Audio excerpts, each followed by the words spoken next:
For a minute there, this news week was kind of quiet. It was. And then we see fucking Prince Andrew get arrested for connections to Jeffrey Epstein. Insane news. Insane thing to wake up and see on my phone. Yeah, crazy shit that we had to prepare to talk about for today. And we will get there, and it may not be as crazy as you think right now, but it's still a pretty interesting story, I think. It's like the first domino to fall. But before we get to Prince Andrew being arrested, most high-profile person to get arrested in conjunction with the Epstein stuff, for sure, I do want to stop by the Board of Peace. Okay. Unfortunately, we were not able to raise the funds to join Trump's fake Board of Peace. And honestly, that's on you guys. We needed $1 billion. You didn't get us there. And that's fucked And so up. they had their first meeting without us. Ridiculous. This is on you guys, quite frankly. Our voices could have been there at the table. Providing peace to the world. Of course, Trump was there doing his thing, saying that he likes hot men, but not like that. Dude, that was so funny. That was actually hilarious. He gets on there. And it was like some prince of somewhere, right? Yeah. He's like, yeah, you're so handsome, but like, I love you, but no homo though. He said everything but actually saying no homo. And then in that like same like string of sentence, in the weave, if someone call it, he goes, I also love young ladies too. Brother, I would not be saying that right now. Yeah. You're like ensconced in these Epstein allegations, pedophile allegations, and your responses. I like young women. Wait, I love young men, but not like that. But I love young ladies. That's not pause. Anyway, so Trump was there, but I don't want to look at Trump because Trump just did his normal thing. You know, he's ailing, he's old, he's doing his dumb speech, kind of washed. Yeah, sort of boring to watch. I want to take a look at JD Vance. Okay. Because JD Vance did what I can only describe as an attempt at a joke.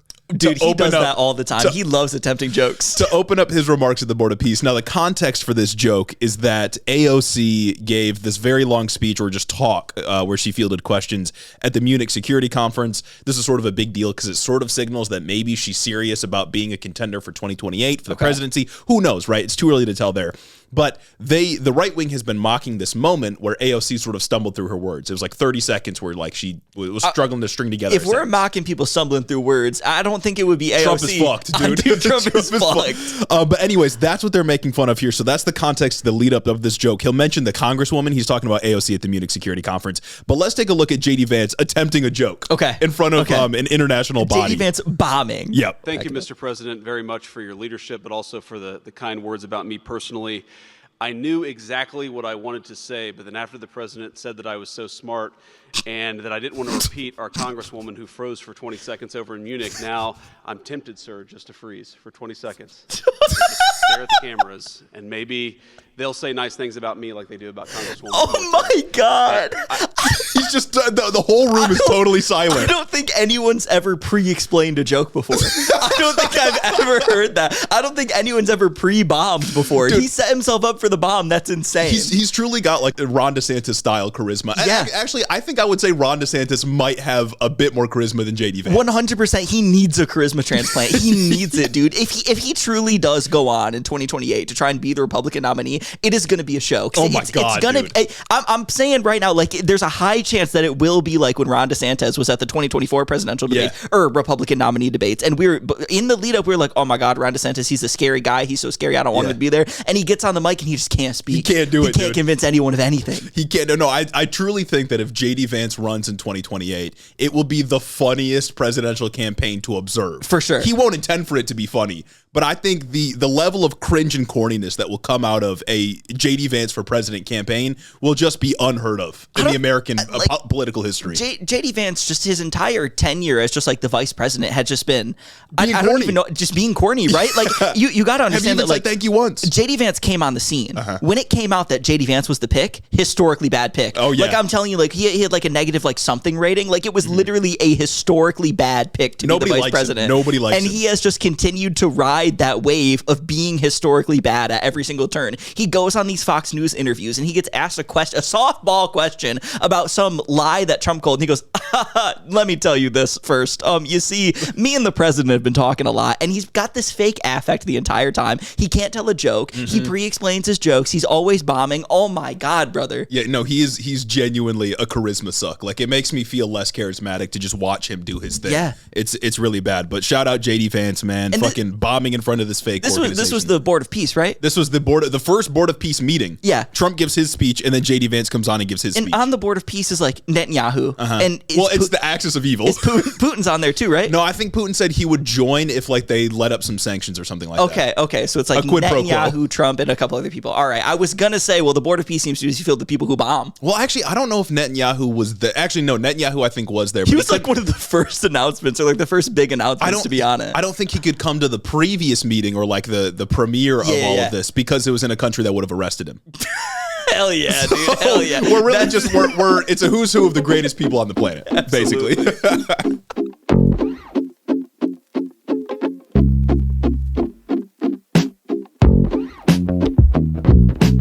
Welcome back to Head in the Office, everybody. Today's February 19th. That's a Thursday. Yes. And we got some fucking news for you, man. Yeah, we got some news. Every week, like, it's been, like, for the last 2 weeks, I think it's been a situation where it's like, I'm looking at the news throughout the week, and I'm like, oh, God, like, I don't really know what's going to talk about. Yeah. I feel like part of me has, like, lost my ability back during the Biden years to go back and really, like, find a story to sink my teeth in. Because for the last year, it's just come to me. Mm-hmm. It's been so just presented. I couldn't avoid it. And that's how I've been feeling the last 2 weeks. Like, oh, geez, I just can't find anything. And really nobody's talking about the local stuff. Like what gets talked about now in the news is just rehashes of the other hit that happened last week. That was just insane. But these last like 2 Thursdays, we've really been gifted. Oh yeah, with just a giant piece of news to talk about. For no goddamn reason. For no goddamn reason. And this week is no different. Yeah, no, leading up to this, so like I was writing my portion of the show notes. Some of it I was like preparing yesterday, so Wednesday, before the Prince Andrew stuff. And I was going to dive into this story about I believe it's North Carolina, a person running in the Republican primary as a left progressive. And we'll probably still talk about that because I think it's an interesting case, but it's like that's the kind of like nitty-gritty local stuff that we never get a chance to talk about anymore. But of course, that was massively eclipsed by somebody of high profile being arrested for their connections to Jeffrey Epstein. So got to talk about that. Got to talk about that. Before we get into that, welcome back to Head in the Office. Welcome back to Head in the Office. You're listening to the HITO broadcast, 2 quirked up white boys, and make sure you become a patron, man. Guys, come on now. It's the one thing you have to do. We could have been on the Board of Peace. We could have. Our goals for 2026 are flying by us right now. Yeah, and frankly, who are you to deny that for us? Exactly. So now that we couldn't get on the Board of Peace, what's left? What's left? $1.5 trillion HITO budget. Yeah, $1.5 trillion. That's what it is. And then maybe buy a house in cash. Maybe buy a house in cash. $1.5 trillion might not be enough in Trump's economy. With the way things are going. Go become a patron. You get early access to all of our content. You get commercial-free episodes, and it's just a good thing to do if you like independent media, which I know you do. You also get to join the postcard program. That's true. Some of our postcards up right here if you're listening to the video or watching the video. Yeah, they're here in the studio. If you want to support the show, follow us on all the social medias, join the Discord, subscribe to the Substack. It's all completely free, although I was upset to see this morning that Polymarket and Substack are fully integrating together. Are you fucking serious, dude? What? Yeah, Polymarket said something like, journalism is best when there's live betting markets or some shit like that. Yes. These guys, it's like so naked. Yeah. Like they're so nakedly evil. Journalism is best when everyone can just bet on the news. Yeah, so place your bets as to what the next topic of the HITO Substack is going to be. Of course, I'm placing my bets because I know what it's going to be, but I'm not going to tell anybody. You could place your bets on Polymarket when you go to the HITO Substack, or you can place your bets on Patreon in increments of $3, $5, $10, or other dollars. $25, $50 if you want to help us buy a house in cash. Help us buy a house in cash, precisely. It's all over there on the Patreon. Wow, the news is best when there's betting involved. Sports are best when there's betting involved. I'm starting to think there's nothing that couldn't be better with betting involved. And the NBA is best when Israel's involved. Shout out LeBron. Shout out LeBron. Anyways, one other way you can support the show is by leaving a 5-star review on Apple or Spotify. We read them here on the show in front of everybody's eyes. Yes, we do. And we only got one Apple review today. This one from Marx's Memes of Production. Finally became a HITO head. They say this podcast of these 2 quirked up white boys has become the only podcast that I look forward to for their sane and lighthearted news media commentary during these turbulent times. After tuning into your Yap sessions for the past 3 weeks, I finally became a Patreon subscriber. The Dow is up after all. Sending you guys lots of love and support from Hawaii. Keep up the great work because we need more independent leftist voices like you guys, Mark. Maybe that's the new goal. Maybe that replaces the Board of Peace. So before, because smart goals, right? They have to be like something strategic, measurable, something, achievable, and like reasonable and timely, right? It's probably more smart to go for like the Dow's at 50K. Yeah. HITO at 50K. And then that's our stepping stone. And then from there, we snowball that into 1.5 trillion. Yeah. And then maybe we could find a way. This was probably illegal, but maybe we could find a way to link HITO with the stock market somehow. True. Well, I don't know anything about it. Maybe we get in with somebody at Kalshi or Polymarket or any of these prediction markets, and they go, bet on what's going to be talked about on the next episode I had in the office. And then I'm in there with the entire month's worth of Patreon earnings betting on I'm going to talk about Prince Andrew getting arrested for being in the Epstein Files. Yup. And then we renamed this nondescript location from which we record to Polymarket Studios. Yes. Oh, shout out TYC. Shout out TYC. I'm just saying we got to keep the lights on somehow. We do. Every man's got to make money. Exactly. So. And you can't shame me for that. Can't. So we got lots to talk about today. One of them being Mamdani, one of them being potential war with Iran. But first, we got to start off with Prince Andrew being arrested. And the Epstein Files shout out. So Andrew Windsor, formerly known as Prince Andrew, has sort of been like one of the most infamous international figures when it comes to coverage of people who allegedly did bad things with Jeffrey Epstein, right? He has been at the forefront of so many conversations. He's damn near been right up there with Trump. Yeah. If it's a tiered system and Trump is at S, he's been A or low S. Well, and there's at least like 50 pictures of Prince Andrew doing something questionable, entirely questionable, to put it in like a PG phrase. Yeah, when you're doing something with Jeffrey Epstein, it's incredibly suspect what that something is. It's just like all these guys, Trump and Peter Attia, who are like, I love the secrets we share. I wouldn't share a secret with Jeffrey Epstein. It's especially bad for a guy like Prince Andrew because a lot of people's excuse for being connected to Jeffrey Epstein is like, oh, he was giving me advice on such and such financial issue. Yeah. Prince Andrew is literal royalty, or was literal royalty. Like, you don't need Jeffrey Epstein to tell you how to do your finances. Surely you can find anybody else. You have like the entire country at your disposal. Don't you guys like fuck with the royalty over there still? That's like, just dumb as isn't there a hell. lot of people in the UK that still like love the royals? I know they have like no real power, but don't you still like them? Isn't the king like on Canada's money still? Are you serious? Yeah, I think so. Someone can correct me if I'm wrong, but that's crazy. Monarchy cucks. Monarchy cucks. Yeah, couldn't be me, man. Monarchy cucks down $1 trillion right now because the monarchy quite literally in trouble. At least it was. And before we get into like what happened, I think this morning, right? Yeah, this morning. Yeah, Thursday morning on his 66th birthday, which is kind of hilarious.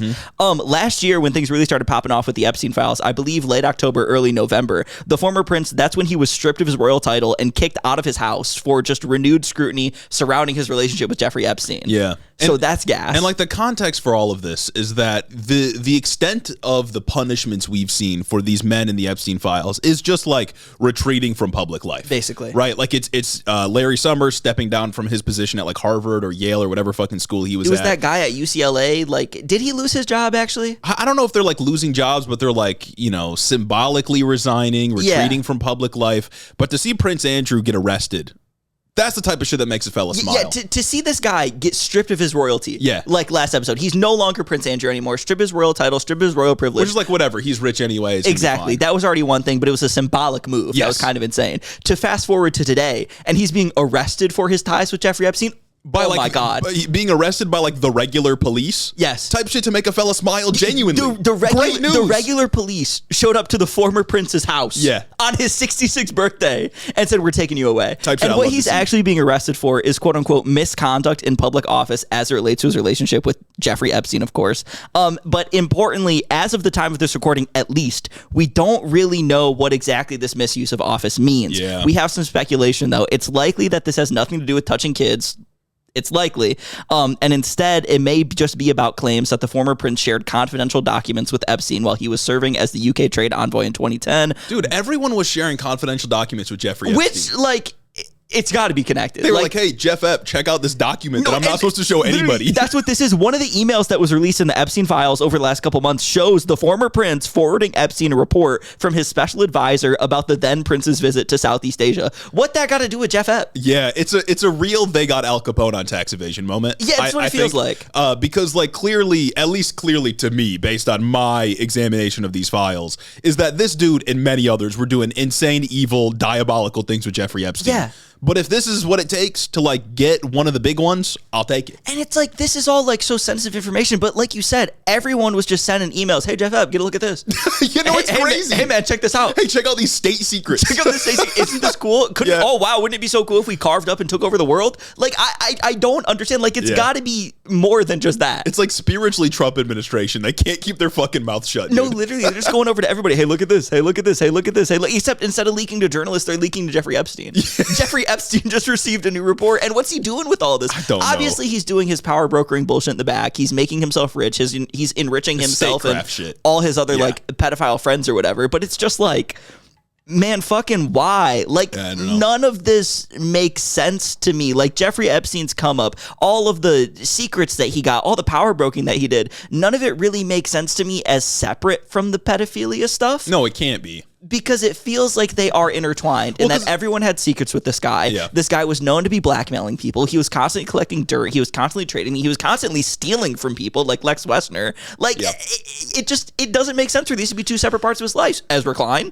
Yeah, shout out Ezra Klein. I just, like, you're Prince Andrew at the time. What do you get out of sending documents to Jeffrey Epstein? Yeah. Like, you get people trafficked to you, allegedly. Exactly. Like, you get that. Like, I feel like, what connections could like when you're like part of the royal family in the UK and like high up in the royal family with like actual real responsibilities, blah blah blah, you're special envoy, you're doing things in the government, who can Jeffrey Epstein connect you to that you couldn't have otherwise been connected to unless you're trying to do something nefarious? And I'll concede that nefarious thing could just be, I don't know, global economic collapse or fucking whatever supremacy agenda that they were on to. It doesn't necessarily have to be the touching kids, but most of the things involved with Jeffrey Epstein devolved into touching kids. And there's tons of pictures of Prince Andrew with people that we know were victims. With people with redacted faces. Exactly. Yeah. Like and Virginia Giuffre. You got to be kind of a dumbass to not start piecing stuff together. Exactly. And part of what renewed like a lot of the scrutiny around him was Virginia Giuffre's posthumous memoir, I think came out last year or the year before. And it talked about like allegedly Prince Andrew had done things. People had talked about Prince Andrew like there's some shit going on. Exactly. There's some shit going on, right? But I think either way, like even if it's Al Capone got on tax evasion and not Al Capone got on like murder and death and destruction or whatever the hell, the important part here is that people in other countries are facing real accountability for relationships with Jeffrey Epstein, whatever that relationship may have been. And they're facing accountability for the bad things that they did that was either like, it involves like misappropriating public trust, doing bad things with their government office, or just doing bad things as a person in general. And we just don't have that here. Yeah, people are getting in trouble for like, selling state secrets or whatever to Jeffrey Epstein in other countries, but in the U.S., Barry Weiss will defend you. Exactly. In the Like, U.S., Barry Weiss will say that's cancel culture. Barry Weiss will refuse to fire you on principle. Like, I'm sorry, but like, what do we like? It just seems like our country is either entirely captured or just fundamentally incapable of doing anything about any of these guys in the files. And I know part of it is that like the Trump government is in charge, and Trump and a lot of his allies are all over these files. So of course they're not going to do anything. Basic corrupt shit, right? Yeah. But the Biden administration had these files for quite a long time. Yeah. Even after the Maxwell trial ended, they didn't do anything. Yeah. So why is our country so goddamn incapable of doing anything about the most notorious criminals in like the world right now? It's like I don't know. Like I guess I have to wonder. Like when we're talking about that, like if all of this would have somehow came out under Biden, like if some other country had these files and released them, would Biden's DOJ's hand have been forced? Like it seems like the UK like government's hand has been forced. You know what I mean? I want to say like yes, probably a little bit more. Obviously Biden didn't release it. He wasn't going to release it. Nobody was talking about releasing it. I don't think a public pressure campaign would have got it released because this was a unique like self-own. Yeah. This entire Epstein saga with the Trump administration, right? The Democrats did not push the issue here whatsoever. No, absolutely until like last summer when Ro Khanna was like, okay, maybe there's something we can do here. Yeah. But even then, he was sort of alone among the Democratic coalition. Yeah. A lot of them weren't calling for the release of the files until it got to like a critical mass of people saying like, hey, this is bad for Trump. But beforehand, nobody was saying anything. All of this was kind of an unforced error when it comes to like Republicans. And I feel like that has to play a role in talking about why people aren't holding accountability and why like say like leaders in Europe are being held accountable. Like Keir Starmer's in a lot of trouble right now because somebody like what was it like somebody in his staff appointed somebody or recommended to appoint somebody that was involved with Epstein and he was like, okay, go for it. Yeah, Peter Mandelson was like heavily involved in the Epstein files, and Keir Starmer initially claimed like, oh, I had no idea, but then he had to admit like, oh, I actually knew he was in the Epstein files, I just didn't do anything about it. Yeah. And now a lot of people are calling on Keir Starmer to resign. Yeah. Which is like, he's like a few levels removed from the Epstein files themselves, and he might have to lose his job. Insane. Like that's nothing even close to that is happening in the United States. Like there's a much bigger wave of accountability that's happening like over there, especially when it comes to like people in government. Yeah. And I do think it is probably because like Trump's the president. Like, Trump's the president. Trump has put in place like loyalists everywhere from like the DOJ, the FBI to like wherever. And almost every Republican in power is telling us that there's not enough information to prosecute anybody, despite us literally seeing people overseas getting prosecuted for this. Yeah. Like, you can't tell me that there's not like a slip up at least to that level of somebody over here. You can't tell me that there wasn't like some like, I don't know, bullshit going on. You can't tell me that one of those emails doesn't have like an insider trading piece of information in there. I don't know. I haven't looked at them. Maybe they don't, but it's like, there has to be something actionable, even if it doesn't relate to these people doing pedophilia, child sex trafficking. There has to be something else going on, given the nature of the conversations this guy was having. Well, I mean, there was that that file, at least one of them that the DOJ assembled of co-conspirators that they never brought to trial, right? They never charged anybody, but they had a list of like 6 or 7 different co-conspirators, the names of men that were initially redacted, by the way, that the DOJ had to unredact, and those charges were never brought, even though we know at this point that Jeffrey Epstein was definitely offering his quote-unquote services to people around the world. Yeah. And just nothing was ever done about that. But yeah, like you said, other people in other countries are facing accountability.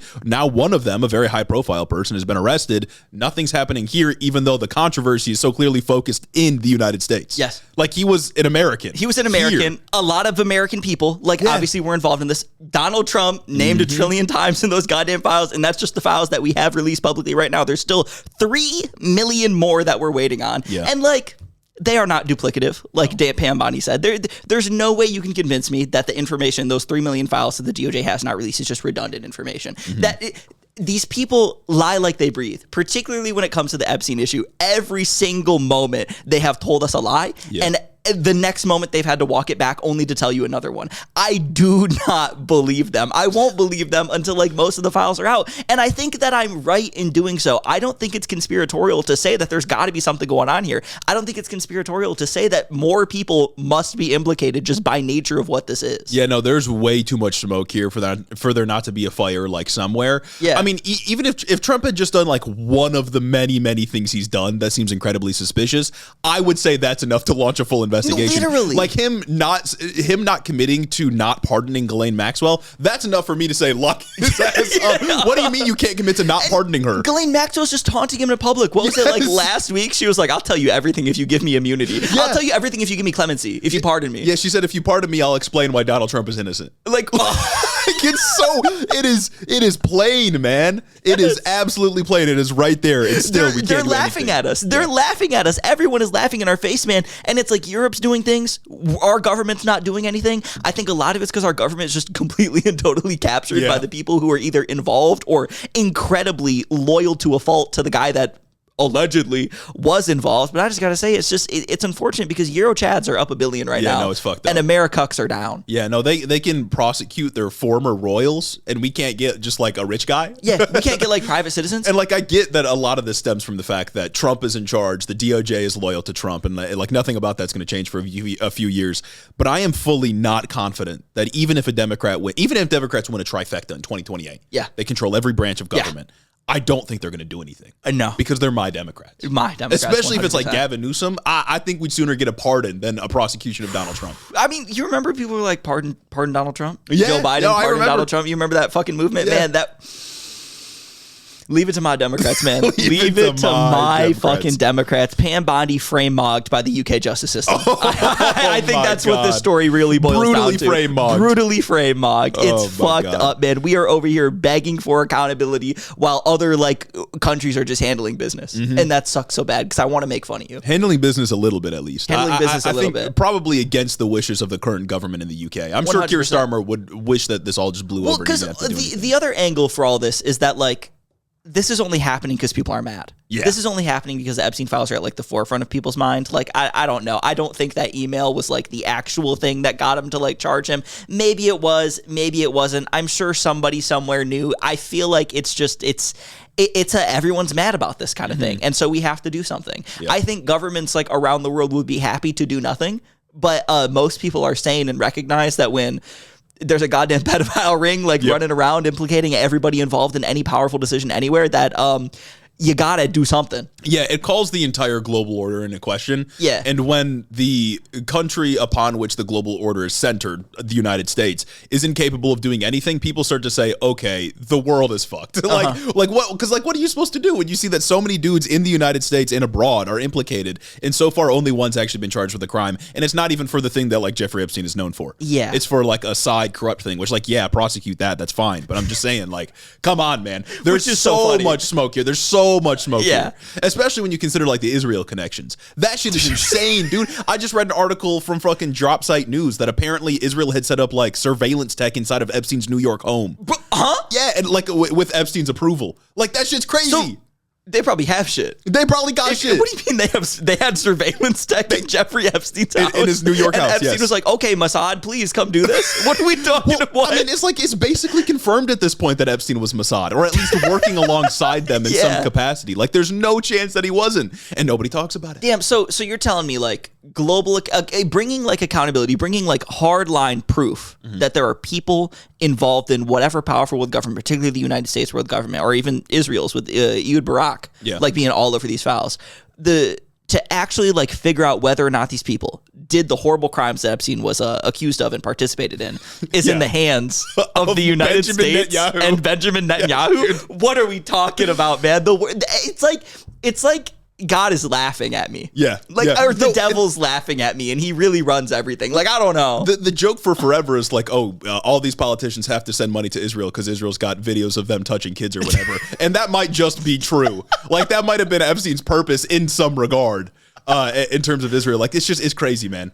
Oh my God, man. What a fucking world we live in. The funniest part about the Israel thing is, like, obviously, like you said, Ehud Barak, former defense minister for Israel, is all over these files. Yeah. Like, Epstein and Ehud Barak talked constantly. Best friends, really. They were really just besties. And Netanyahu said that Ehud Barak being so closely associated with Epstein was actually proof that Epstein didn't work for Israel. Dude. Because Ehud Barak was a competitor to Netanyahu, was like the other party in Israel. And I think he said something along the lines of like, that's actually proof that Epstein was an anti-Zionist. Oh my God. It's ridiculous, dude. It's absurd. Like, there's nothing is real anymore, man. Nothing is real. No one has any shame. Yeah. Nobody has any shame anymore, man. What the fuck, man? I gotta rely on Israel and Pam Bondi. What are we talking about? What a fucking awful, evil world that we live in. Yeah, man. It's really bad. You know, sometimes it just feels like all the news happens on Monday and Tuesday. It's messed up. But my favorite podcast drops episode on Wednesdays. I don't know what to do. It feels like they miss all of it. That's a curse. If only there was a platform that I could go to where I could listen to these episodes early, maybe when they record them. Do you have any thoughts? Boy, do I have a solution for you. Oh, do tell. If you head over to patreon.com/headintheofficepod, you can listen to Head in the Office episodes before the curse of Monday and Tuesday news comes out. Really? Do tell. And you get access to commercial-free episodes. And everybody wants commercial-free episodes. I bet there's also a whole host of other benefits and community engagement that they offer. And friendship. Very true. Who doesn't want friendship? The most important thing. Absolutely. In times like this. Back to the episode. Anyways, moving on to Mamdani stand now. We got to talk about Zohran, and we got to talk about the budget for New York City. We got to talk about the budget. We're going local here, but I do think it has some implications for broader discussions about, I don't know, the dreaded threat of raising taxes to pay for social programs. Yeah. Something that a lot of my Democrats are apprehensive about. This is true. Yeah. My Democrats love being apprehensive about doing anything. The only thing they fuck with seems to be austerity. Yeah, it's not great. The context for this is that New York City is required by law to have a balanced budget, right? It's not like the federal government where they can just run a deficit. They have to pass a balanced budget. It's required. It's been a requirement since the 70s or something like that. And the budget is due in June, and now Mamdani has gotten, started on the process. And Mamdani says that Adams left a massive $12 billion funding gap That's insane. over the next 2 years that he's working to close. And this gap has been already closed on some work that they've been doing. I don't know the specifics of it, but the gap is now close to $5.4 billion. That's the deficit that he needs to make up to get this budget to be within the bounds of the law. Now, recently, to be clear, like New York law states that they have to have a balanced budget. Yeah. The city cannot operate a deficit. Yeah. Which calls it, how the fuck did Eric Adams get away with that? I think it was like budgeting for future things. Like from what I understand, he dumped a bunch of money into the NYPD before leaving. Hell and yeah, now dude. Mamdani has to, like, for example, take that money away to try to balance the budget. Type of And there's this things deficit. that a guy who made a video saying you should open up your kid's kid's backpack to see if there's a crack pipe would do. Yeah, under the pillow. Under the pillow, bullets.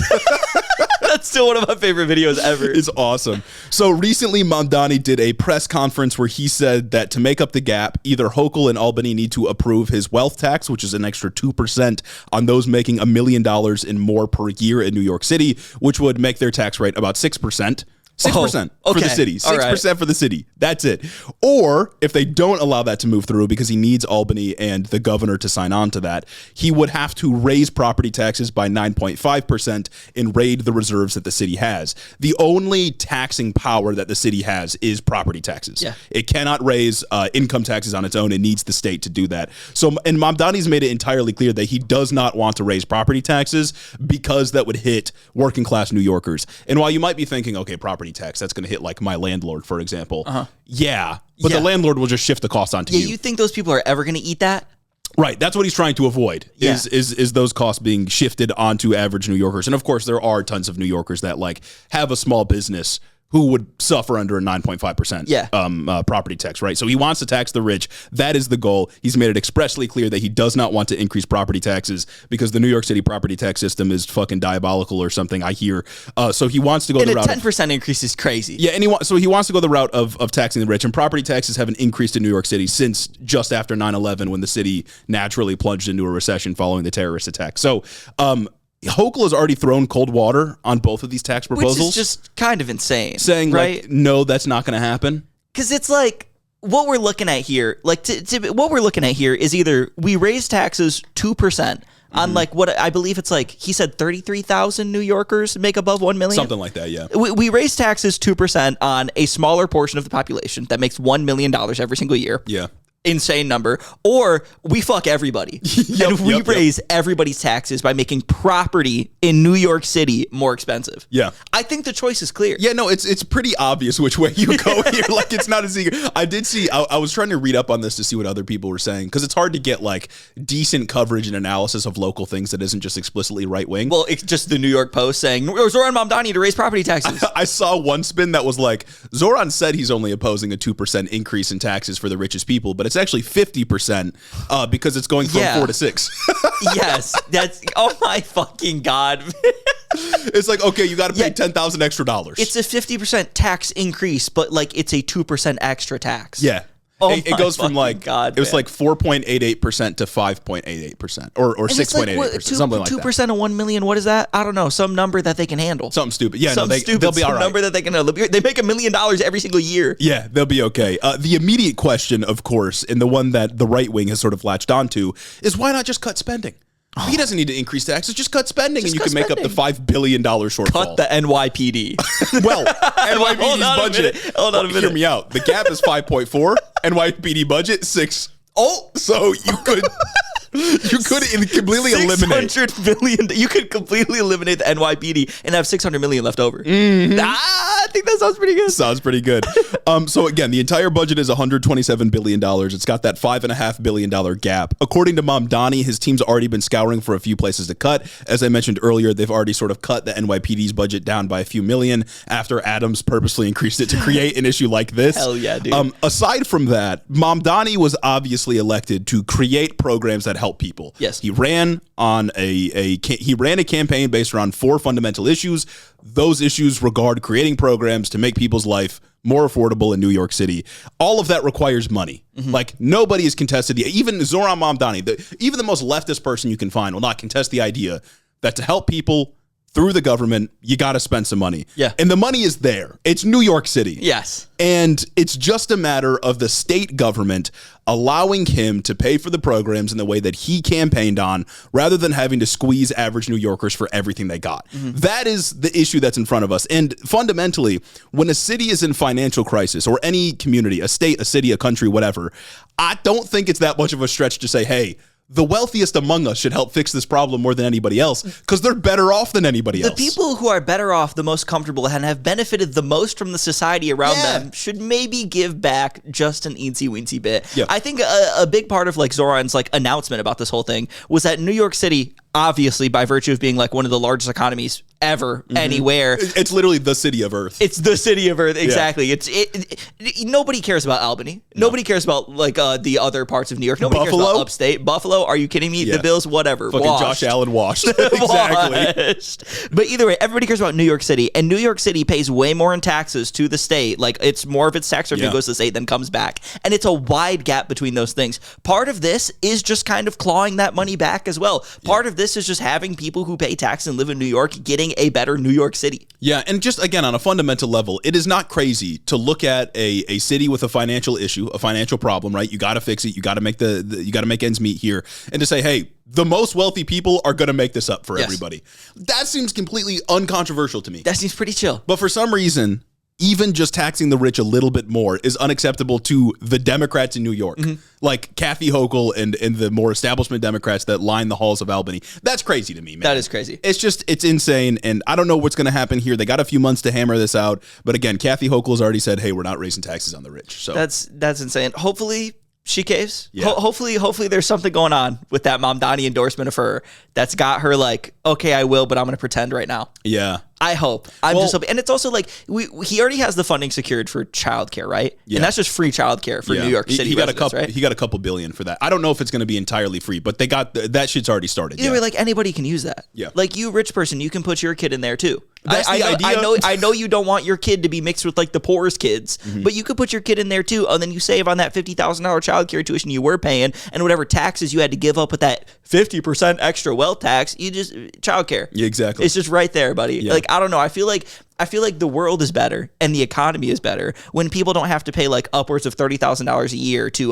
let their kids go to somewhere so they're not home alone while they're at work. Yeah, everybody having their kids taken care of during the day is just like good. Yeah, no, like that's just a boon to society. I knew somebody that I used to work with who her entire paycheck, when she was a PhD student, her entire paycheck, the $35,000 she was making a year, was childcare. Yeah, shit's expensive. The whole paycheck was just daycare, and they were living off her husband's paycheck, who was actually working at an established lab. Yeah. That's fucked up. That's why would that be a world that anyone wants to accept? That's the real fraudulent activity in fucking daycares. Absolutely. It has nothing to do with like racial antagonism in Minnesota. It has everything to do with the fucking money they take from the working class. You want to talk about scams at daycare centers? It's the fucking tuition. Yeah, and as far as I know, daycares don't like pay their nurses very much. Yeah. Like it's not like you're making big money, so like that money's going somewhere. No, I knew a college kid who worked at a daycare and she was making like $10 an hour. Yeah, that's Shout out crazy. Michigan. Like, yeah, no, exactly. It's just we've allowed the narrative to slip so far that when we talk about like running a city, it's controversial to tax the richest people in that city that have benefited greatly from the services that tax dollars are already providing to the city. It's like New York, business place to be. Everybody wants to be in New York, financial district, blah, blah, blah. New York is New York because it's New York, right? Like if that makes any sense, like it's New York because so many things come here because they want to be at New York. There are so many advantages to like being in New York, blah, blah, blah, having a business in New York, connections, the meetings that you can go to. You should be taxed for that. Yeah. That is something that you are benefiting of by virtue of this being a place and you live there, and you should have to contribute to the services that the city then provides to its residents, you included. Yeah, yeah. And like fundamentally, he got elected on this stuff. Like he got elected on the four prongs of his campaign, what he wanted to do to increase affordability for New York City. And yeah, he's going to try and make that happen. And I think the way that he has proposed, the sort of two paths that he set out in front of the city, I think is a good way to do it. I don't know if Hochul's actually going to cave. It sort of feels like a gamble because if she doesn't, then it's just like, well, property taxes are going up, and that's not great. Yeah. But I guess we'll see what happens. In another Mamdani W, he will get to appoint 6 people to the Rent Guidelines Board, which determines if a rent freeze happens for rent-controlled units. Hell yeah. I don't know how he got people to resign. I'm not going to question it. Maybe Mamdani's moving like crazy in the background.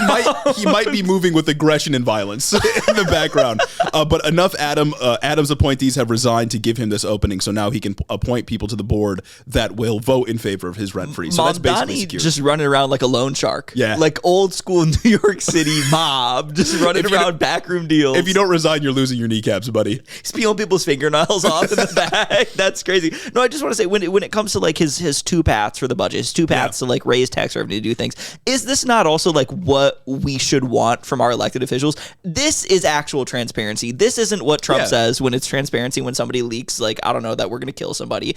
This is Mamdani coming out here saying, this is the situation with the budget. These are the budgetary items. This is what we have to do to move forward to do these things that you guys elected me to do. Is he not handling it how like the platonic ideal of what a politician should be in a good world? Is that not how Mamdani is acting right now? I feel like he's being incredibly transparent, and it is disingenuous but completely expected, or disheartening but completely expected, to see rags like the New York Post go out there and be like, Mamdani to raise property taxes. Mamdani wants to raise property taxes. Mamdani to raise taxes on New Yorkers. Yeah, no, it's stupid. Ridiculous. And he sets up the sort of conflict that's going to play out in public over the next few months in a very explicit way that I wish Democrats have been doing forever, right? Yeah. He's saying, here's the situation. Here's what I want to do. We have two paths. If Kathy Hochul doesn't help me out, then you're getting fucked. This is what Democrats should have been doing to Republicans forever. Yeah, we should have been getting out, explaining what the stakes are, explaining the possible decisions, and saying if Republicans don't get on board, you're fucked. Like, this is what it looks like to wield political power. Yeah. And he's not doing the fucking Trump bully politics thing. He's not doing anything. He is simply saying, I got elected to do this. I got elected by a popular mandate to like go out and do this. 1 million votes. One Momdillion. Not in the corny fucking Trump way that he's saying he had a mandate. He overwhelmingly like won. Yeah. He said, I'm doing this. This is what I was elected to do. This is how I'm going to do it. And these are the people that are stopping me from doing it. Is that not how we've told Democrats to be moving for the last 4 years that we've done this podcast? Yeah. Tell people what you're going to do and tell people who's stopping you from doing the good thing that they want. Yeah. And like that's fundamental to populism, and saying like, yeah, I got the mandate of the people behind me. Yes. And you'd think that when we ask the Democrats to like do populist things, we're asking them to like be Maoists or something. We want you to tax the rich, man. Yes. Give us free healthcare. We're not asking you to like kill all of the landlords. I want like a social safety net. I want good programs, and I want you to be honest about who's stopping us from having those programs. I don't want you to play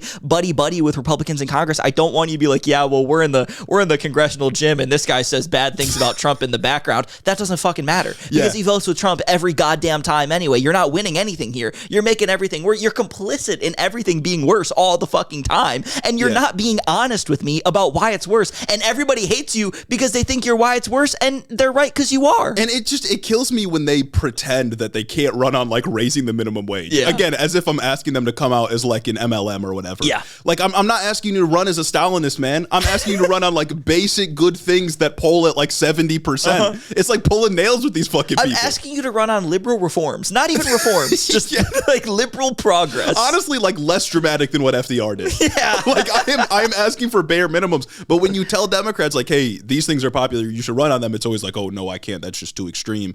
The businesses will get upset with me. Republicans won't like me, and then I can't get anything done. Oh wow. It's like, well, you're not getting anything done anyway. Exactly. It's either I can try and get nothing done, or I can get power and get filthy fucking rich while doing nothing, while getting nothing done. And I'm picking filthy rich every time. You really want this guy who believes in something that can't win, or me who doesn't believe in anything and can get fucking rich?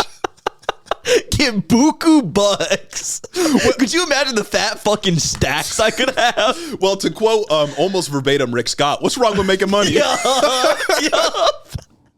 Anyways, back to Mamdani and a potentially bad development, because we're a bipartisan podcast. Of course. I'm sitting on the fence. Reaching across the aisle. I'm in support of what Mamdani's doing with the budget, but I got to criticize him on this other issue. So Mamdani has recently restarted the homeless encampment sweeps after ending the practice earlier this year back in January. So it was about a month of no homeless encampment sweeps, and now he's saying he's doing it again. But to be fair, this Mamdani version does seem different. I just don't know if it's substantively different to say that this isn't just like a semi-broken promise, you know what I mean? So rather than simply showing up with a notice and then 7 days later the police show up and kick everybody out, that's how it happened under Adams, Mamdani said he's going to send the Department of Homeless Services workers to encampments each and every day with resources before dismantling the encampment. So it seems like a more thoughtful approach, an approach that's less immediately violent, one that is more caring to the people that are being affected, but it also, when you kick homeless people out of homeless encampments, they're still homeless. Like it doesn't They're just do anything. In camp somewhere else. Like it's just kind of making the situation even worse. Like I guess,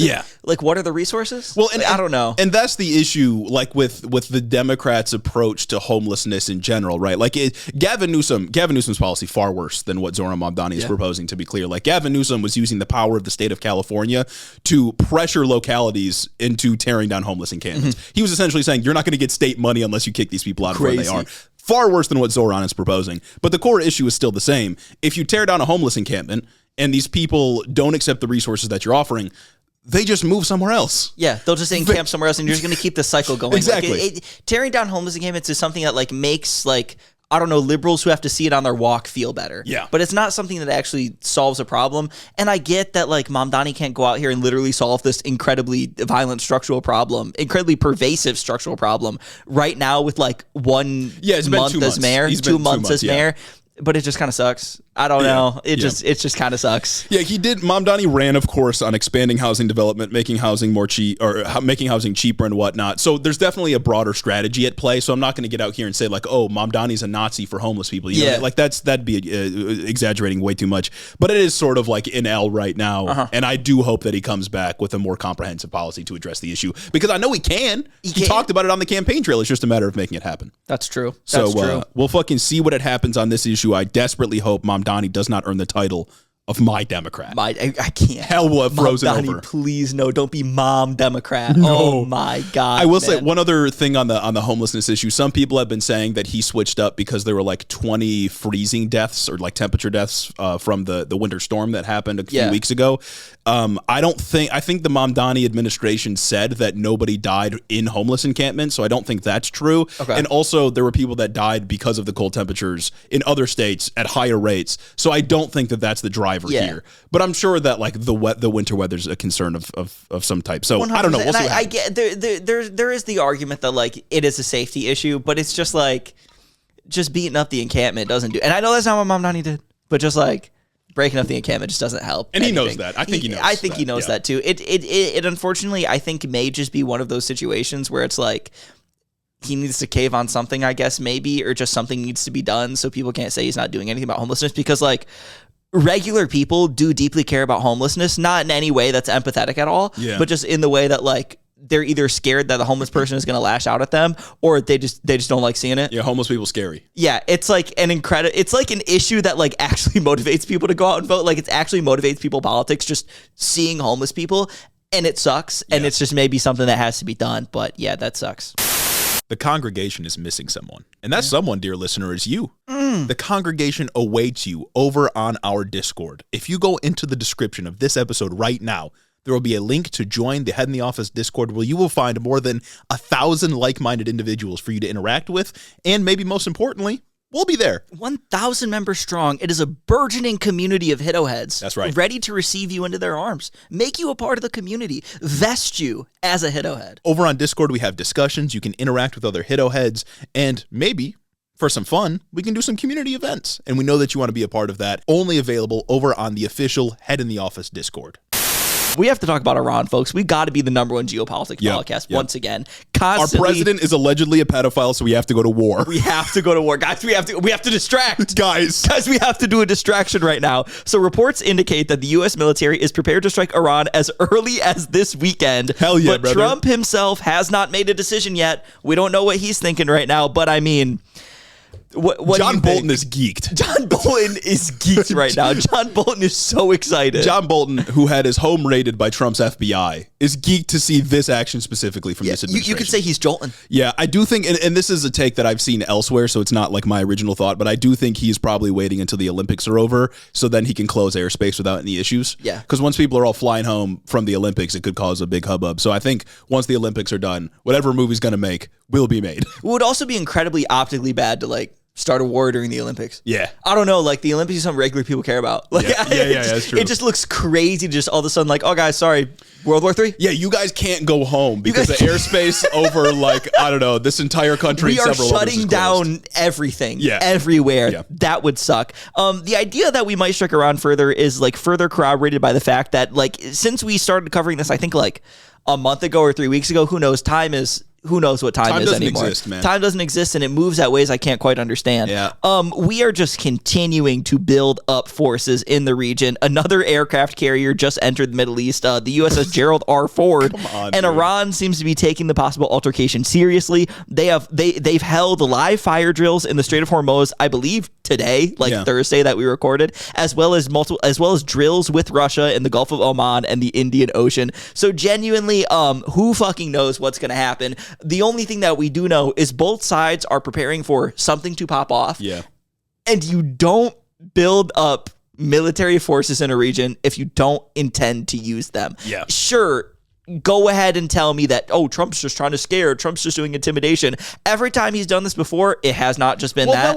That was the copium that people were huffing back before we invaded and decapitated Venezuela's government. Yes. Like, people were saying, oh, well, it's just saber rattling. He's just using it as a way to negotiate. But no, we did a ground offensive against Venezuela, something that's probably going to be intensely destabilizing over the course of however many decades. And it seems we're going to do something similar, we're going to do some kind of military operation against Iran. We got the resources there. Why wouldn't we use them? It's the same shit people said when Russia was about to invade Ukraine. Like, oh, they're just doing training exercises on the border. Yeah, but you just don't, do that. Like, I don't know. You don't pile up blood bags if you don't want to use them. You don't do a lot of this stuff if you don't want to use it. And, the point of being a superpower, at least to the Warhawk people, is that we can hit you at any time, right? Yep.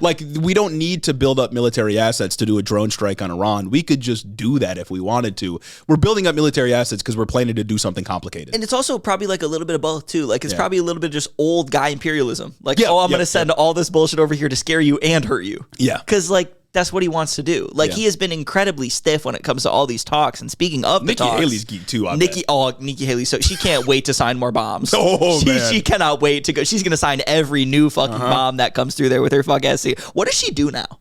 I don't know. Probably just a write book. She's kind of Democrat. She didn't get a cabinet position, did she? No, she didn't. Tulsi Gabbard, man, what a fucking saga that's been going on. I haven't been following the news too closely when it comes to her, but aren't people looking at her as being a spy? I think that's been the allegation for ever. People are saying that she's a Russian spy. She's compromised. And I don't want to I don't want to get too into it. I believe it. The reporting on that situation is crazy. It is crazy that the Trump administration had the opportunity to pick normal people for their cabinet positions.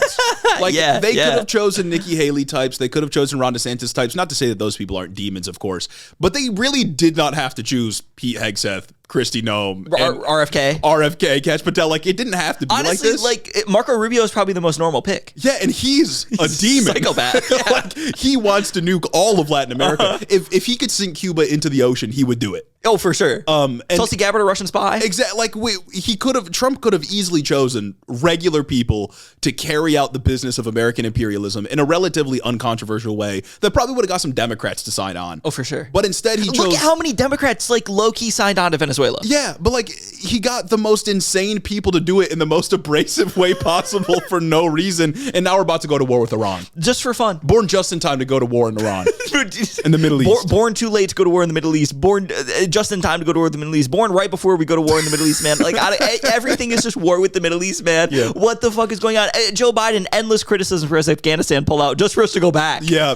Oh my God. Well, it worked so well last time we intervened in Iran. Surely it'll work again. Precisely, man. But we are at least ostensibly trying to do talks with Iran. And from NBC News, man, this one gets me.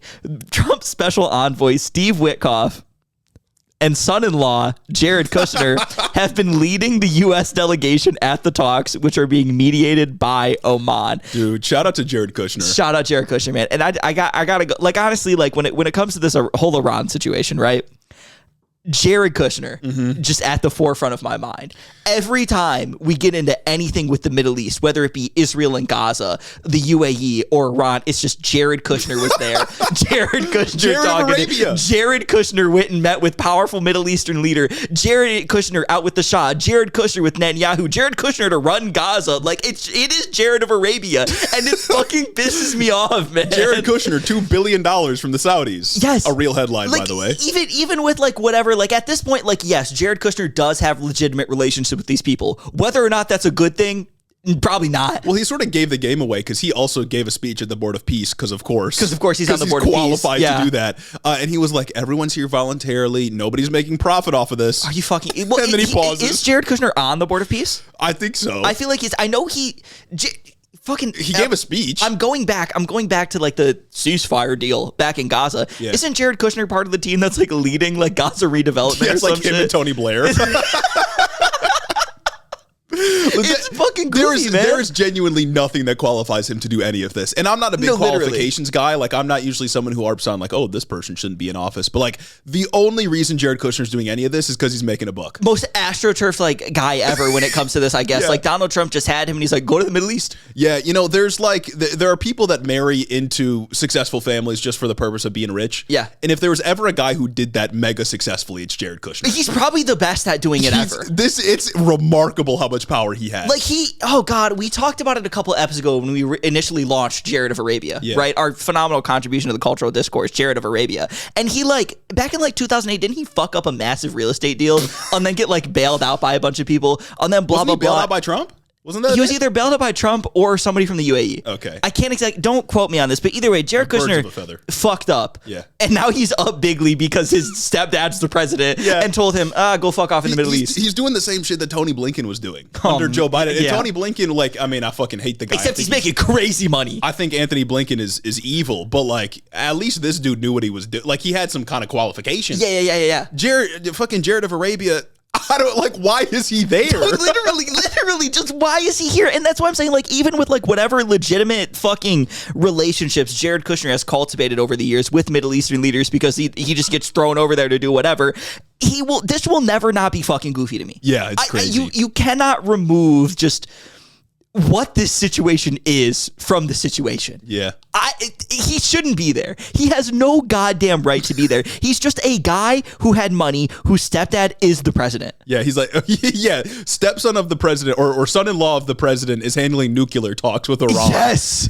Come on, And it's also like so fucking funny that like Trump clearly fucks with him more than his own sons. Yeah. Like, you don't hear from Donald Trump Jr. anymore. No. You don't hear from, what is it, Eric Trump? I don't even fucking remember. I think it's Eric Trump, right? It's Eric Trump, but like Don Jr. started a podcast that performs worse than ours. No, that's the craziest thing to me. And he doesn't do anything in the government. Yeah. Ivanka barely does anything now. It's just Jared of Arabia. It's just Jared of Arabia. He just got us, his daughter came back with a boy and he fell in love. I mean, shit, dude. Shout out to Jared Kushner's kind of a hustler. He is absolutely. You almost got to respect the hard work that he's put in. But every time I see him, it pisses me off. Oh, no, I hate him. Every time I read anything about the Middle East, it's like, fuck. But yeah, no, respect the game. As a fellow hustler, man, I as respect another it. bag getter, if the UAE wanted to give me $2 billion. Oh, my God, I'm there. Oh, my God, yeah. If they invited me to the comedy festival or whatever. Jamal Khashoggi ripped himself apart. Exactly. I'm going to get there and I'm not making a single joke about the Royals. Yeah, I'm going to the comedy festival. I'm punching down. The Riyadh podcasting festival, and I'm in there and I'm like, guys, what a great place to be. I love it here. Shout out the royal family. Yeah. Don't look at the slaves. Don't look at who built Dubai. Don't look at all this. Crazy, man.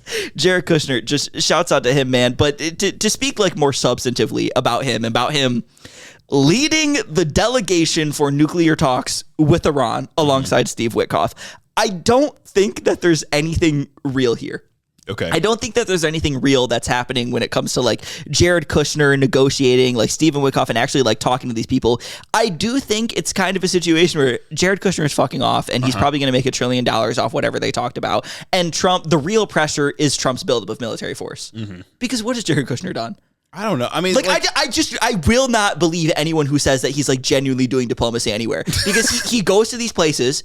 They said he brought peace to the Middle East. I'm not seeing that. Yeah. Let me tell you. And then he got filthy rich off of it. Yeah, like the Abraham Accords, which is like what Jared Kushner's thing was before all of this. Which is also crazy. Back in the first administration, like the Abraham Accords arguably were responsible for October 7th. Yeah. Like in a lot of ways, what the Trump administration did the first time around generated the conditions for that to happen. Not to say that, of course, like Biden and Obama didn't contribute at all, but like the Trump administration purposefully iced out Palestinians repeatedly. And of course they're still doing that. The fucking peace board thing for Gaza specifically is essentially like, yeah, we're going to build a bunch of resorts and you can be slaves if you want. We're going to make it Dubai and you're going to build it. It's so, yeah, no, I don't think Jared Kushner, like, I don't know what the fuck this guy is doing there, especially because with the nuclear talks, all the stuff that America wanted that was in the JCPOA as negotiated by Barack Obama's team is off the table completely. Yeah. Like, no enrichment of uranium. Iran's already said, yeah, we're doing that. And it's also like no ballistic missiles either. Like, no they also ballistic said we're missile doing program. that. And it's like Jared Kushner is not complexly navigating and weaving through this conversation to extract whatever concession that we want. Whatever dumb shit Jared Kushner is saying out there comes secondary to the threat of literal violence by Trump. You think he's just vacationing in Cairo like Anthony Blinken was? Oh, I legitimately think, I'm so down on Jared everything's Kushner, Biden. man. Everything's Everything is Biden. Biden. He might be vacationing in Cairo. I legitimately think that Jared Kushner's role in all this is just go establish relationships with powerful figures in the Middle East so that when Trump isn't the president, we can be filthy fucking rich. Yeah, no, I think you're right. I think that's probably it. Yeah. That's all that we see. Yeah. Trump lost the presidency the first time after he brought peace to the Middle East, of course, Jared Kushner specifically. And then he gets, $2 billion from the Saudis? That happened after Trump won. Yeah, it didn't happen after Trump won or at the end. And now Jared Kushner, I think, is a part of the deal that the Saudi Public Investment Fund used to buy EA. Oh, yeah. Like, what the fuck? Yeah, no, the Saudis have been going crazy, like whitewashing everything that they do. They're really trying to do like the cultural import stuff. It's fucking crazy, man. And Jared Kushner's right there making money, man. Making fucking money. Like, he's a hustler. Yeah. You almost gotta appreciate it. A white guy with a little hustle in him. Like, you got, there's a part of it I respect. There's a game that recognizes game here. I see what's going on. I see what's going on. I see what's going on, and I gotta let you know what's going on. And maybe someone else can put a stop to it. But it's only to raise the bar for how you should hustle. Oh yeah, no, he's my mortal enemy. Like, I need to see his downfall in my lifetime. But I can also look at him and think, worthy competitor. 100%. You know what I mean? Yeah. And I gotta as somebody who's recognizing the game, I gotta give it away to you all, so that eventually maybe some more moral body can come in and stop this. We're democratizing the game. Not because of morality, not because what Jared Kushner is doing is wrong, because in the pursuit of the bag, can anything really be wrong? Yeah. He who saves his country committed no crime. Precisely. So it's not for any of those reasons, but because whatever he did, that becomes illegal. I'm raising the bar for future hustlers. I'm raising the bar for what it takes to get filthy fucking rich. Yeah. And that's what this is all about, really. I got so much respect and I got so much love for the game that's what I got to do. Yeah. And that's what I got to do. I kind of hate to see him treated this way too.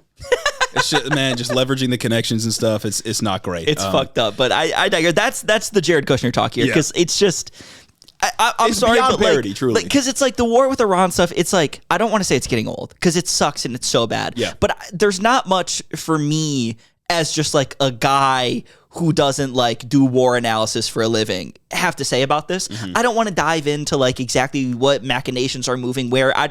Good things are good, bad things are bad, and war is a very bad thing that's very bad. But Jared Kushner, man, that's the funny in this all. Yeah. And in war with Iran, just totally unprovoked. Totally unprovoked, totally bad, and it's I fucking guess. Iran, again, we've said before, I condemn. I don't like religious theocracies and whatnot, what they do to their own people. I am not in support of strict social standards and stuff like that. Yeah, 6,000 people were killed or some shit. Aside from that, Iran has been an incredibly measured geopolitical actor. They have not responded violently that much to what other, specifically Israel and the United States have been doing. And to see us just go to war with Iran for no fucking reason at all, that sucks, man. That sucks. That sucks quite a bit. And I know we did this whole song and dance back when Trump struck Iran in conjunction with Israel back in June of 2025. But it seems like we're a lot more serious about it right now. And I don't like that. No, that one was just kind of Israel started a fight and we're I guess. Yeah. I guess we'll come in there. I guess we'll go in. But now we are just... straight up. Well, Netanyahu was like, Trump, I have the video of you and Epstein doing crazy things. You have to go to war with Iran or I'm dropping this. That's what the Israel talks are. Whenever they go meet with Israel, he just puts up the Epstein video on the projector and he's like, so, we getting that ballistic missile program or what? I wouldn't be surprised these days, man. I would not be surprised, but I digress. Amid the threat of violence, the Iranian delegation left the Geneva talks saying that they think things went well, and then they agreed to a later meeting, but said that they still have things they need to work out. Those things that need to be worked out are obviously the no nukes, no ballistic missile program. On what the Trump administration thought about the meeting, J.D. Vance said the following on Fox News, quote, "In some ways, it went well. They agreed to meet afterwards, but in other ways, it was very clear that the president has set some red lines and that the Iranians are not yet willing to actually acknowledge and work through. So we're going to keep on working on it." This just tells me nothing happened. Yeah. No progress was made whatsoever. They're giving the game away. And I gotta say again, like, what happened to No New Wars? What happened to Trump being the peaceful dove? Yeah, we'll fucking see what happens, I guess. It's been so interesting to see, like, nothing that MAGA does is like genuine. Yeah. And it's been so fucking crazy to see them just disingenuously at every single turn be like, oh yeah, the Venezuela one, that was actually really good. Oh yeah, striking Iran, that was actually really good. Oh yeah, possibly going to war with Iran, that's like really good. Yes, Trump is still a dove, but also all the other things he does that's all really good. Everything he does is really good. Like, brother, please. Yeah, no new wars except all the wars that I'm actually in support of. Invading Greenland, that'd be really cool. That would be really cool. Yeah. Jesus fucking Christ, man. We live in a world that's governed by crazy people. Yeah, on the other geopolitical, or I guess on another geopolitical front, we're also like starving Cuba right now. Oh, which is not great. Of course, Cuba's been embargoed for like fucking 70 years or something like that. But we've also essentially cut off all of their oil supply, which is, of course, how they get their energy in Cuba. because they got it from Venezuela. They got a lot of it from Venezuela, and we're currently starving them. And I was listening to an interview with a journalist that I think lives in Havana, and she was essentially saying, like, yeah, people got to cook their food over, like, wood. Like, they burn wood and cook their food, which, of course, takes fucking forever. Okay. And is not a sustainable way in the modern world. So not great. Not great at all. I bet Marco Rubio is geeked about that, though. Oh, yeah, no. Every person that dies in Cuba, he's happy about. He's smiling. It's like, you remember that one Ted Cruz clip where he's like, the communists tortured and killed my dad? Well, actually, Batista tortured and killed my dad. And then it's Dave Batista comes out to his WWE music. The one other piece of news this week is the Stephen Colbert thing. And we don't have a prepared segment on this because honestly, I don't really know what else to say. I don't know what else to say about it either. I don't know.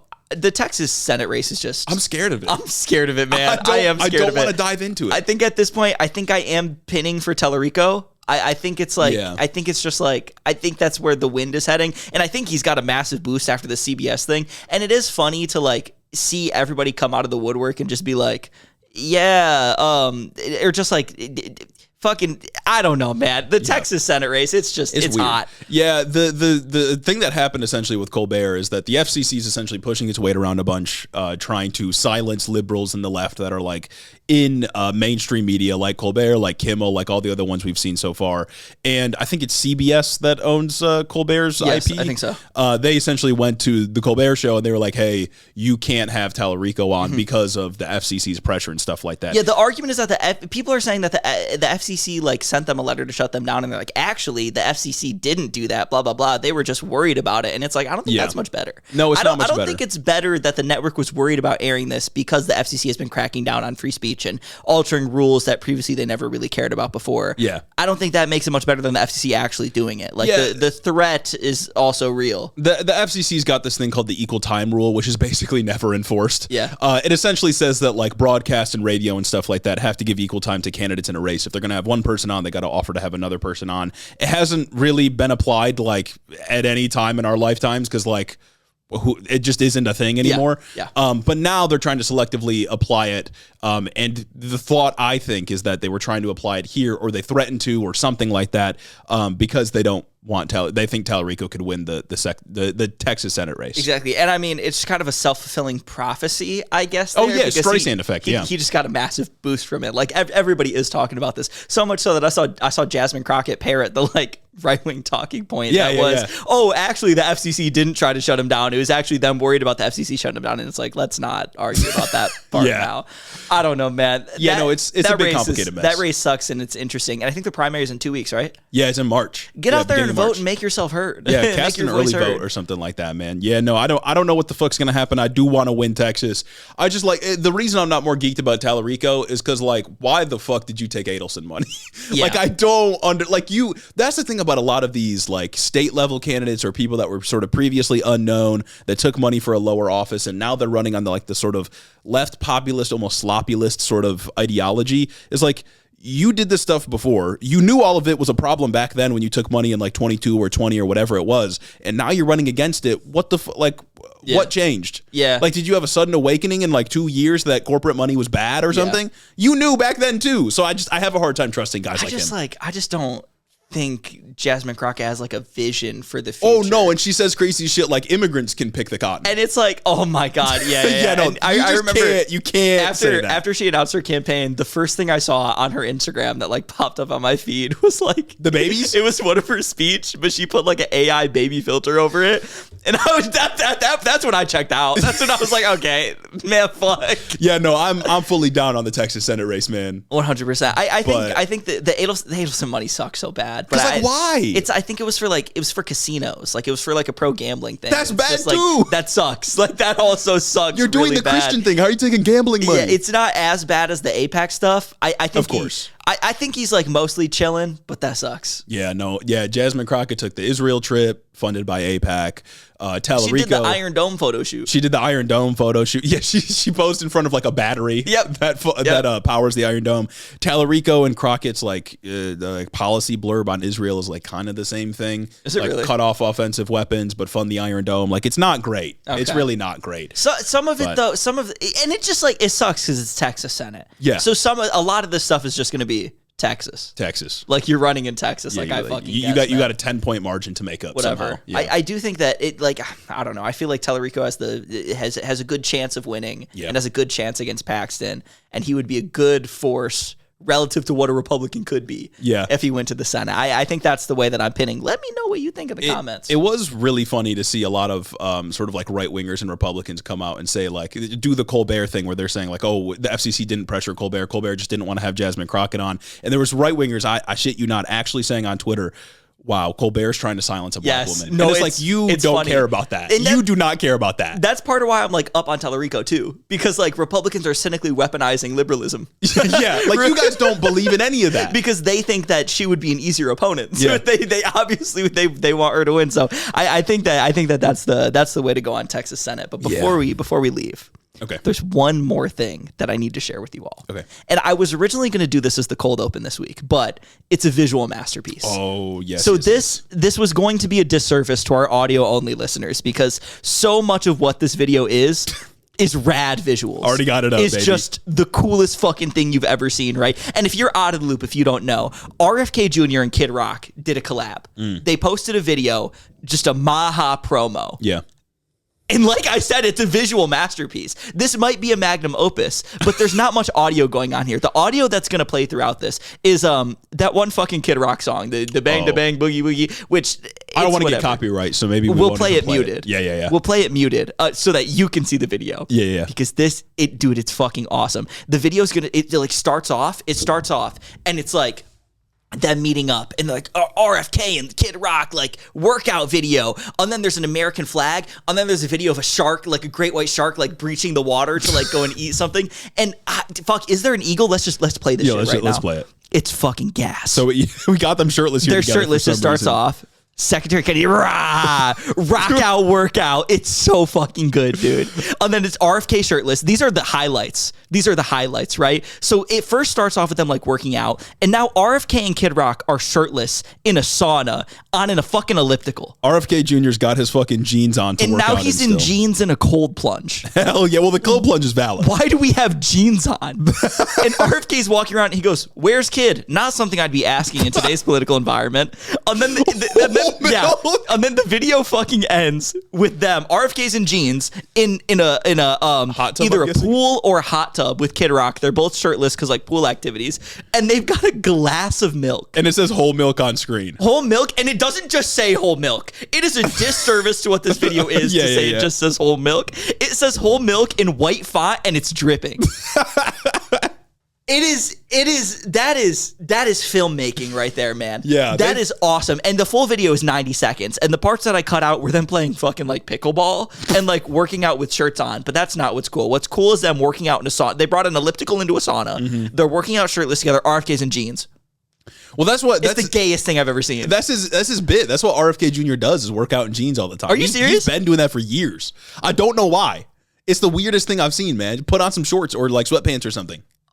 What the fuck? It is bizarre. But the new thing was him walking up saying, "Where's Kid? Where's Kid?" Me when my president's faced with the pedophile allegations. Where's Kid? Where's Kid? Not something I'd be saying right now with these Epstein Files. And then to end it off with the milk in the tub with your bros. Yeah. With the drippy milk font. That's just cum, brother. Well, and it's like, why are you exercising in the sauna? Yeah. That's crazy. And it's also like, this is all trying to be like this big, like, masculine thing. Like, he's trying to do MAHA, America Healthy again, go work out, drink whole milk, like, blah, blah, blah. And it's just like, you didn't have to do it like this. Well, and Kid Rock is not built for that.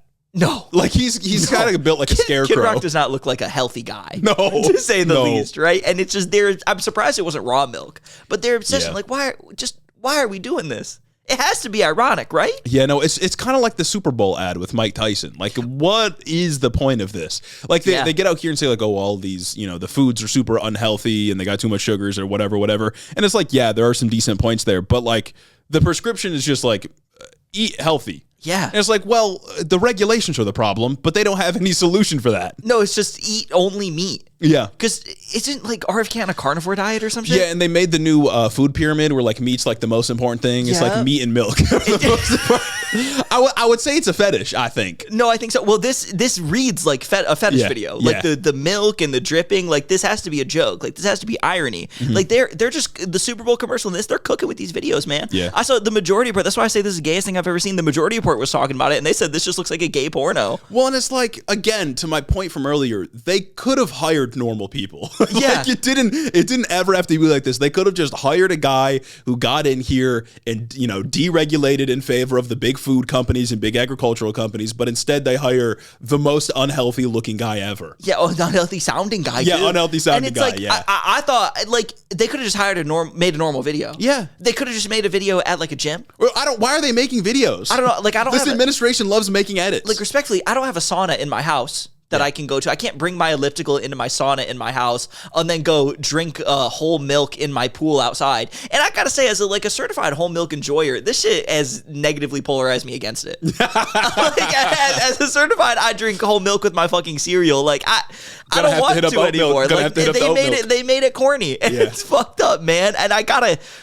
What is it with this administration and videos? I don't know. What is it with this administration and just only doing things for aesthetics? And what is it with this administration just doing maximalism? Yeah, no, like, this administration's, like, super focused on hype moments and aura. Yeah. But the hype moments and aura are incredibly disturbing. Yeah, and none of it's actually hype or has aura. No, it's like disconcerting. Like, it freaks me out a little bit. Like, it's scary. I don't know why they're doing this. That was just 30 seconds that we ran through. The full video is 90 seconds. It's a minute and a half. I wonder how much money they burned on that. Like, they were paying interns to make this. 100%. It looks like something that I would have made ironically. Uh-huh. Like, it looks like something you put in, like, a hype edit. Like, this is what it felt like to play Lego Star Wars in 2003. Like, that's what this kind of, like, milk felt in the like. Pool. with the like great white shark coming through the American flag. Like, you could have put a metal song over this and it'd be indistinguishable from irony on TikTok. But no, it's fucking bang to the bound to bang to dang diggity.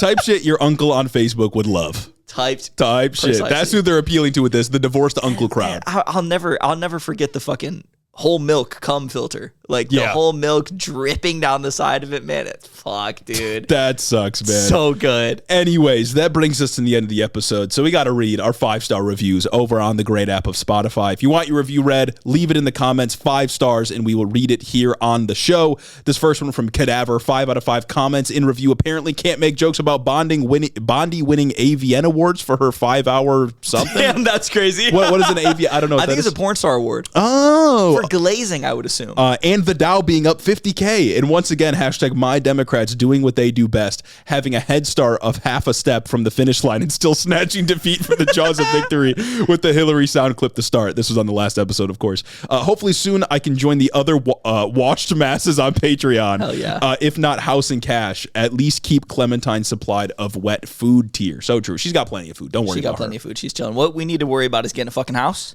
Getting a house and cash. HITO to 50,000. What Clementine would love is stairs to run up. We got none of those in my apartment. What Clementine would love is a whole room to play in. Exactly.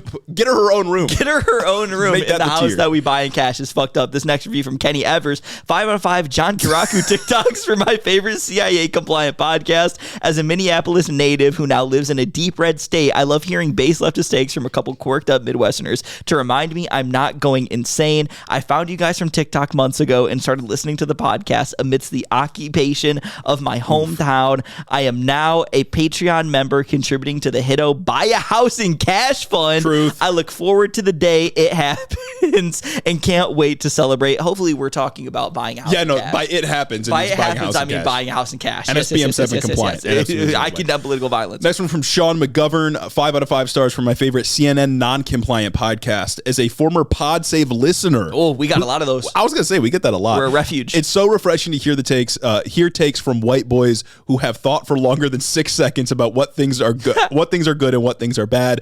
This Maryland girlie now living in Wales, not England. Wales. There's a Wales here. Wales, America? Isn't there like a Cairo, Texas too? What the fuck? Like, is it like how there's like a Paris, Texas, and like East shit Palestine, like that? Ohio? Oh yeah, no, that's crazy to me. Anyways, as this Maryland girlie now living in Wales, not England, relies on your show to stay somewhat sane while digesting the news of the two countries with shitty left-wing establishment parties. Keep up the work. Love from Sirmu. I don't even know how to say that. Oh, Cymru. That's how you say it. They put the phonetic spelling. Oh, I was gonna say I never would have came to that. Yeah, I never would have got that. Shouts out, man, and it's just on the PodSave listener. Maybe we are like a off ramp from the alt-lib pipeline. You know what I'm saying? Like all these PodSave listeners, they're like, oh, they're about to go down a place that no one should ever go. Alt-lib pipeline, man. Alt-lib the pipeline. fucking Ezra Klein pipeline. Yeah, they're about to start reading New York Times opinion and taking all of them seriously. They're gonna start reading Abundance and Ezra Klein and all this stuff, and then they stumble upon Head in the Office on TikTok. Yeah, and they're like, oh.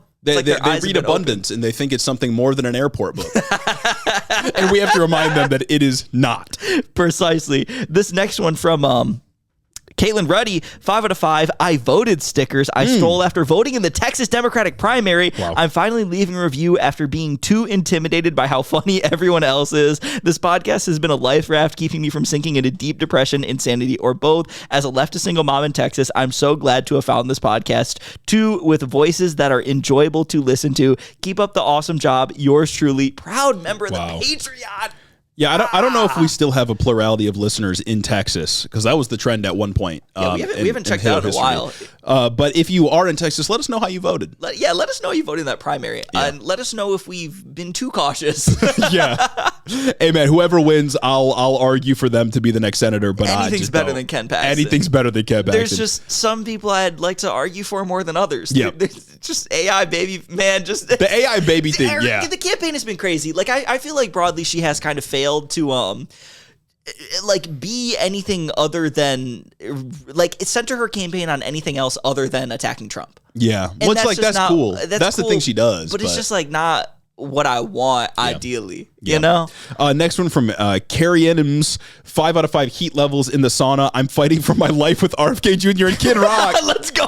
I'm a teacher in Mississippi, so I have been hesitant to join your Patreon because I've been living off of Zolofts and tuna packets. But fuck it, the Dow is at 50,000. I'm a blue dot drowning in a Red Sea, and y'all are my life buoys. Love you. Love you wow. too. What a review. What a goodness. timely review. What a timely review. Incredibly so. Incredibly so. This next one from Jesse Blue, 5 out of 5. Body cameras capturing violent horrors behind our comprehension. This podcast really butters my egg roll. Thank you for condemning all political violence. Interesting. All violence. And being NSFW 69 compliant. God help us all. I feel like that was a completely reasonable reaction to that string of words. I don't know. So. Anyways, that brings us to the end of the episode. So we got to say thank you to our patrons. Thank you to our patrons. Shouts out all of our patrons. That helps you to hear. Shout out all the people that have joined the Buy a House in Cash tier. Yeah, we've had a sort of influx of patrons. I guess the alt-lib pipeline has diverted its resources to us. It's working. And I very much appreciate that. And if you're new around here, say, hey, I'm new around here. Drop it in the comments down below. Made it this far. Hey, I'm new around here. Even if you're not, really. Yeah, drop a comment. Let us know if you're new or old around here. Shouts out. Special thanks to Caden Kraut, motherfucker, man. Chris the Postman, Christy Beck, Mike Jablinski, Clayton LaFed, Mark Yeager, Caleb Joy, Rich Toro, Tari, Fergalaki, Max Vesquez, Jacob Rogers, Colton Mooberry, Fixer Punk, Jim Egbers, Big Burrito, Cincy Elks, Joe Stenstrom, Adrian Sandoval, Chloe Sam 601, Colleen Cut, Jennifer DeVoe, Croft Fish, Bennett Bennington III, Alexia Benanti, Big Booty Beatdown, Sam Melody, Ted Cruz's Boy Toy, Dictator Jace, Luke O'Shea, Cocker Charleston, Danielle Jackson, The Word of Microsoft, Jennifer Sines, Aaron and his Gundam Gundams, Darth Father, Tailored for Content, Corey Chambers, Retro Amanda, Veronica, aka V, Raxon, Ash Smith, The Grotler, Murder in a Trenchcoat, Casey Lynn Kelly, AK Ghana, Guana Don, Zach Lantian, Austin Greif, Marcus Corbett, Caleb Roper, Taylor Rensock, Cammy, Tylen Freeman, Isaac Hodges, Madeline C, Anna Valinic, KCC, Say Yes to West, August, Particular Pikmin, Sir Capelot, Jeff Sines, Brendan is Egg, Froggy Gumdrop, Jackie Boy, Shameless, Coherent Babbles, MJ is Sharp, Michaela Muncie, The Wall 3000, Chris T, Kashan Lala, Amanda R, Tyler J, Particulon, Memfrez, Rhonda Stiletto, Midwest Marks, Joe the Mailman, Gary from West Michigan, Shawnee GG, Juniper, not Jupiter, almost got it backwards, Wow. fuck. Stat Crabs, I Crowley, Urban Beach, Lord of Forlorn, Foresight, Booty Snakes, Do Fairy, Triceratops, Austin Lima, Lane Waltz, Gorgeous Girl Mukes, Brooklyn G, Noverk the Dastardly, Goldthorn, Addy Book, Merlin, Cryle Bongi, Sergeant Pookie, Hoodie, Rose Grimm, Kristen, Jamie the Young Extremist, Jack the Heathen, Archer W, Evan Mingo, AJ Torres, Elo Nico, Jake Hall, Seth Schmidt, Noah Sajas, Maja What, Ultra the Dragon, Mercy Boku, Dick Cheney and 6 Inch Heels, Luke Wechter, Henry Kraggles, Tristan Ringsmith, Yaya, Asura the Atheist, Aiden Reese, Deep State Agent, Puddle Pirate, Southern Lefty, Lark 61, KC, Cannon Man, Troy H, Rock Muffalo, Nahan San Diego, Nut Mode, Nick from New Haven, Connor Nix, Sound Logic, Sleven, I Have Never Made a Woman Orgasm, John from Houston, Jordino, Haley Weibold, Pablo Vasquez, Nurse Jen, Soul DJ, Maple Big Dog, CIA Small Creators Fund, Taylor from Burtdown, Minneapolis, Northeast Nick, Aya, Retired AF and SC, Woofer G, Gayest Worm, Niles Chamberlain, Sugar Free Baja Blast, Kristen the Leftist Nurse, Fake Airplane, TJ Loves Colleen, Mothman's Gay Lover, Real Jesus Christ, Queerla, Carter Gethin, Blue 92, 1000 Miniature Horses, Will Grant, Gay for Jeremy, Hail Libertas, Walter Vondel Vogel, fuck, I always mess this one up, man. Walter Vonder Vogelwide, Rad Dene, Captain Buttpee, Cam Toki, Captain Buppy, man, every time. It's a good name. It's a good name. Cam Toki. Captain Buttpee. Cam Toki, Chef Slam, Chef Sam, Mexplique, Mealy Ducard, Call Me Bubba the Way I Receive Hito, Gina, a platypus named Icarus, K Boob, Randall What, Popo, Dilly. Y'all got some silly names. Quasipox, Jeremy the Killer. Oh, shit. And my mom, thank you all so much for supporting the show on Patreon. You got some goofy ass names, but whatever, man. Yeah, these are all your government names, right? Yeah. This is all on your license? We're submitting this to the government. We're submitting all this information to the government. Anyways, thanks for listening, and we'll see you next week. Have a great weekend.